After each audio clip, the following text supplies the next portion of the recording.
Kia ora, good morning, and welcome to our session on mastering tough conversations in the business world. If you are like many entrepreneurs, the thought of difficult discussions makes you very uneasy. I was 100% in this boat. I see these conversations as terrifying, daunting challenges. Unfortunately, through experience, I've learned that they are not just unavoidable, but they're actually quite good opportunities for growth and positive change, not only for your business, but also for you. So we're going to be exploring when and how to engage in tough conversations, how to prepare for them to ensure that they're productive and not confrontational, and how you can communicate effectively, especially when, well, your emotions are probably high and things get a bit stressful. So we're also going to discuss some strategies to ensure that these conversations lead to positive outcomes and don't damage your business relationships. I'm also going to mention that sometimes having these tough conversations isn't necessary, and sometimes it's better to avoid the tough conversation. Not often. But remember, mastering these is a journey. You will get better with time, you will get better with experience, which is an annoying thing to say, but totally true. Every time you do it, you will get better at it. So as an entrepreneur, you will likely face a variety of situations every single day, and some of these are going to require a tough conversation. So things like addressing employee conflicts between one another, or performance issues, customer complaints, vendor and supplier issues. For instance, you might need to discuss a personality dispute between your team or address missed KPIs. These are the sorts of conversations that are super crucial for maintaining a healthy office culture and ensuring you have an efficient, happy team. Customer feedback, especially if it's negative, can be another one where sometimes you might have to have a tough conversation because your worst critics are your best source of information. And whilst it is an invaluable source of information, that can also be a super confronting feeling that makes you feel personally attacked because your business is an extension of you, right? So it's challenging. You need to have a balance of empathy and assertiveness to ensure that the customer feels heard, but also address the issue at hand. Delicate line to walk. My customer service philosophy is always make sure they're happy at all costs. But that's another conversation. And when it comes to talking with suppliers and vendors and things, it's not necessarily that there's conflict, but at the very beginning of the relationship, when you're negotiating terms, addressing quality control issues, timelines, payment terms, on and on and on. And you want to have those discussions up front and be super frank and honest about it, even if that feels awkward, so that going forward, your relationship is a lot smoother. Take it from someone who learned the hard way. Financial discussions are a funny one, particularly around unpaid bills or cash flow. I'm so proud of one of my mentees who chased an unpaid bill of quite a lot of money for 184 days and got paid the other day, so it does work. But having conversations around money can be really foreign for a lot of people, me included. English family, we did not talk about money.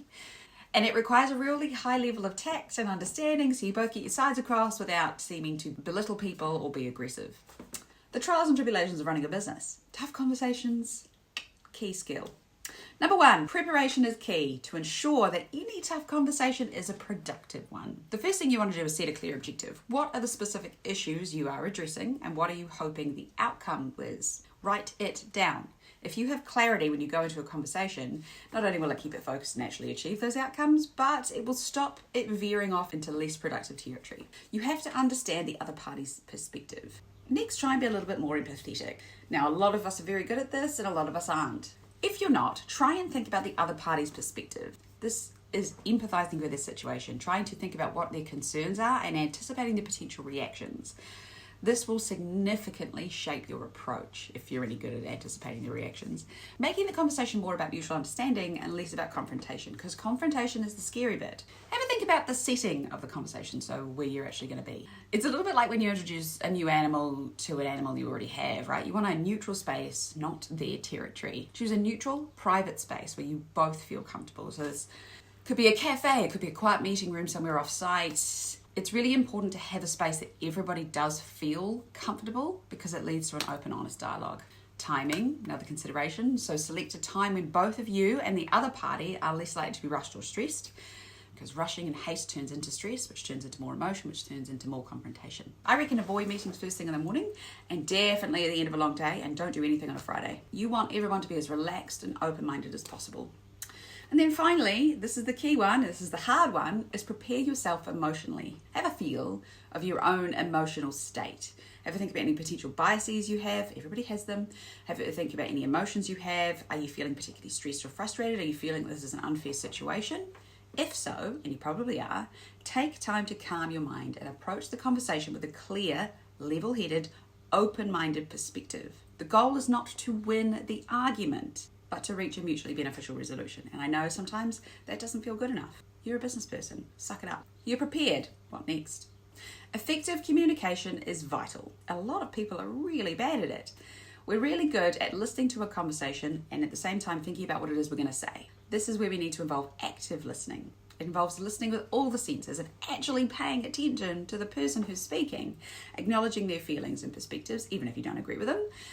And this helps diffuse tension and makes them feel listened to, which leads to a more productive conversation. If you are just listening to someone half-heartedly going off on a tangent in your mind somewhere else, which I do all the time, I get it, try not to. Be empathetic in these conversations. Try and understand the other person's emotions, where they're coming from. Have you wronged them? Have they wronged you? It doesn't mean you have to agree with them, but acknowledging their feelings will create a more cooperative atmosphere. Maintaining composure is essential, especially if the conversation gets heated, and this is really hard. My dad has a saying, the minute you lose your temper, you've lost the argument, and totally true and totally impossible to control, right? So try, even if you get mad or upset, and sometimes you can't help crying, I get it. I've cried in board meetings before. Take a deep breath, take a pause, acknowledge to yourself that you're feeling that way. You don't have to say it out loud, but say, okay, I'm mad. That's okay. This is a situation where that's okay. Because if you fight against those feelings and say, I'm not mad, I'm fine, trust me, the feeling gets stronger. If you need to, take a break. It's fine. Do so in a respectful manner. Don't say, I'm leaving. Just say, look, I need 5 minutes. I'm going for a walk. There is nothing wrong with that. And then finally, when you're ready to speak again, use clear, non-confrontational language. Use statements like I feel or I think rather than you did this, because that comes across as accusatory and inflammatory. Now, we've all heard the saying that 70% of communication is body language and also tone of voice, and they play a really significant role in how your message is received. So you need to be a little bit mindful of these non-verbal cues. Sure, your body language is open and non-threatening, not like this, and your tone is calm and neutral. Lastly, be prepared to be flexible. The conversation may not go as planned, and being adaptable will help you navigate through unexpected turns, which of course you are the pro at anyway because you are an entrepreneur. And flexibility is our superpower.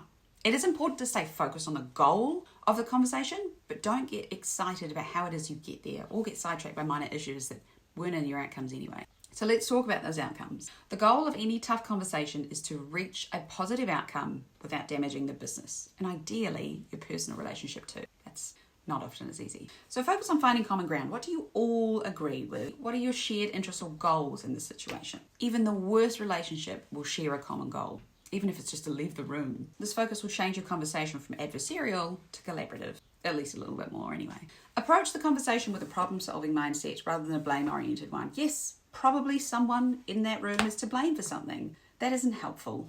So this means looking for solutions together, being open to different perspectives and ideas. It's about finding a win-win situation where both parties feel their concerns have been addressed. You're not going to make everybody happy, but you can make everybody feel like they've been listened to.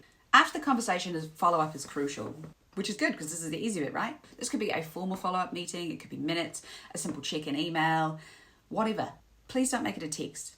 It's very hard to get context and emotion across in a short text. Reinforce the agreements made, offer support where you need it. This just shows that you are committed to the relationship and value it. It's also important for you personally to reflect on the conversation when it's over. What went well? What could have been done better?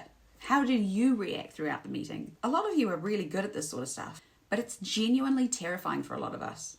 And what we're often most frightened of is actually how we will react. Not what will happen, but how we will react, what emotions it will elicit in us. It's really important to recognize that, because once you realize that about yourself, you can work on it. And take it from me, the thing I am most frightened of in these in these tough conversations, right, is that I will cry and it will be a disaster for me. That hardly ever, in fact, it's happened once, right?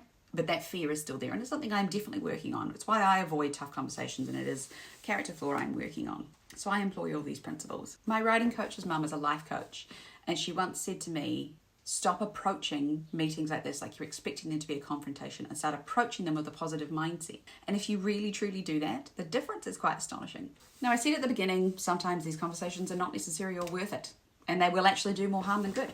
So it's important to recognize those. Not every situation warrants a dramatic conversation. So trivial matters, temporary incidents, personal preferences, time-sensitive issues, And legal concerns are all factors to consider before you determine whether you're even going to have a conversation. Sometimes the issue may be beyond your control, in which case there's no point worrying about it in the first place. It is just more productive to focus on what you can change. For example, confronting someone over something minor, like an inconsequential issue that has caused strain that is easily resolved, will just create unnecessary tension. If something is a one-time occurrence or a rare event that doesn't have any lasting impact, it may be more productive to let it go. I am not talking about stuff that demoralizes relationships between team members, because you should always address that. But trivial things that happen once by accident, don't make it a drama. If it doesn't affect the overall impact of the business or the people within it, I don't think it requires a confrontation, but use your judgment. Tough conversations are a part of business life, and I hate them, but I've got better at them over time, and you will too. The better prepared you are, the better they'll go. Effective communication, focus on outcomes, and it's a skill that improves with practice. With time, you will find that these become less and less daunting and more integral to your success as an entrepreneur, because there's no way of avoiding them, so you may as well get better at it. Keep practicing and watch your confidence grow.